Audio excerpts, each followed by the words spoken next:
you, sir. I loved your book. Your dad is like reading about my dad. I'm a white kid from Detroit, but I loved it because my dad was hard and knew what the real things was.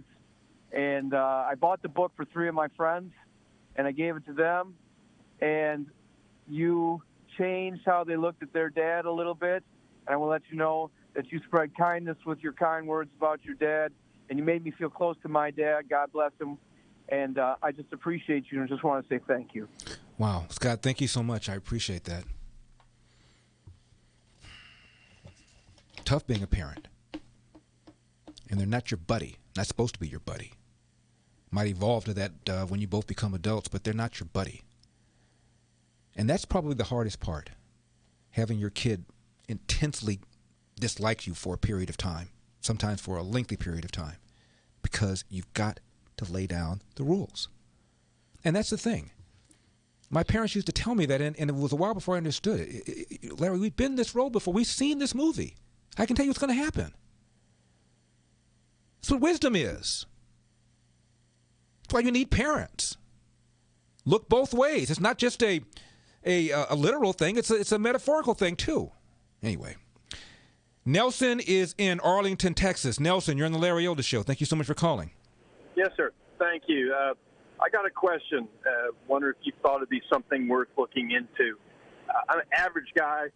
I understand that I've been. There's a title coming out, conservative, militant. You know, guys that don't think about getting crazy, but this whole thing's driving us crazy. Mm-hmm. And forums that maybe you or media, fellow-minded media broadcasters could help regular guys understand where can we go to voice an opinion, share an opinion. And I don't mean just yell and scream. I mean educated, thoughtful, conversation-type medias that guys who don't have radio shows or television spots, I'm never going to get on TV. I'm never going to be on a radio. What do I have other than just yelling at the TV when I see crazy things, talking to my family at the dinner table, discussing things with my kids and my wife? I wish there was more I could say, more of an impact I could have. I've got to go to work. I'm not going to quit my job. I'm never going to become an ambassador, so to speak. But I'd like to have an effect, and I'm just at a loss with what's the best way for conservative Christian fella to thoughtfully promote clear thinking, because I'm not sure about all the systemic racism, but there's a lot of systemic stupidity going on out there. Well, Nelson, I wondered if you had thoughts or ideas or could post them on a website, something like that, if you thought it was a worthwhile endeavor. Well, Nelson, thank you for the call. Let me just take a quick swipe at it. I just came back from Grapevine, Texas at the National Religious Broadcasting Convention, 3 days long. And these are people that are putting out conservative content. Some of them are TV, some of them are radio, some of them are doing it online. There's all sorts of enthusiasm and ideas going there. But if you're asking me, what can somebody do in order to advance the conservative agenda? My goodness, virtually every single conservative publication, whether it's William F. Buckley's publication, the National Review, or whether it's a publication like the Daily Caller, they all lose money. I'd be surprised if any of them are profitable. William F. Buckley magazine, which is extremely well written, and I didn't endorse Trump.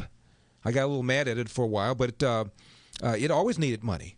And there are all sorts of people online who have shows and are sharp shows, and many of them could use contributions. And obviously contributing money to political candidates that you like, and writing letters to the newspapers. Volunteering during campaigns, but basically contributing money to causes and to candidates that you're interested in. That's a huge thing you can do. But I would urge anybody, there's a National Religious Broadcasting Convention every single year. I think last year they didn't do it because of COVID. I'm sorry, they did last year. It was like 2 or 3 weeks after that things were shut down because of COVID.